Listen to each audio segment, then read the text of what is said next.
sini saya akan coba memberikan sedikit informasi mengenai obat tradisional yang alami yang bisa meredakan batuk ya.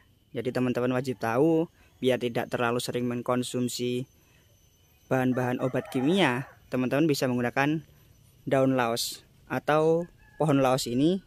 Silakan teman-teman itu potong atasnya dipotong, disadap ya, bahasa Jawanya. Bahasa Jawa, bahasa Indonesia juga disadap ya.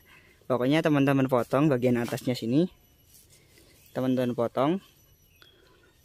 Jangan cuma satu, tapi teman-teman itu potong saja 3 batang ya.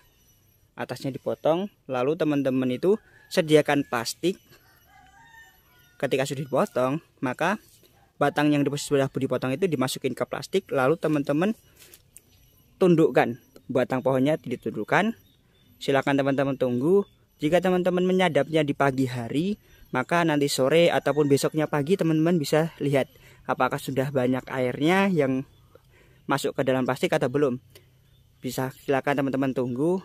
Insya Allah ini sudah saya buktikan sendiri dari bapak turun temurun bisa untuk meredakan batuk ya. Jadi teman-teman itu jangan terlalu sering untuk mengkonsumsi obat-obatan kimia ya, karena sudah dipastikan tidak akan baik untuk kesehatan. Jika teman-teman ada obat alternatif, obat yang alami, bisa teman-teman coba. Di sini tidak berbahaya.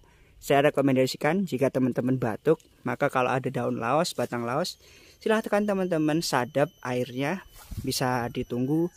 Ya pokoknya sehari semalam aja lah ditunggu biar airnya itu banyak. Terus teman-teman minum.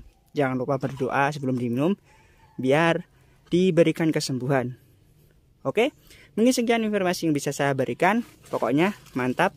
Jangan lupa di subscribe channel ini karena akan banyak sekali informasi-informasi bermanfaat untuk teman-teman semua. Salam dari Desa Chandra Official.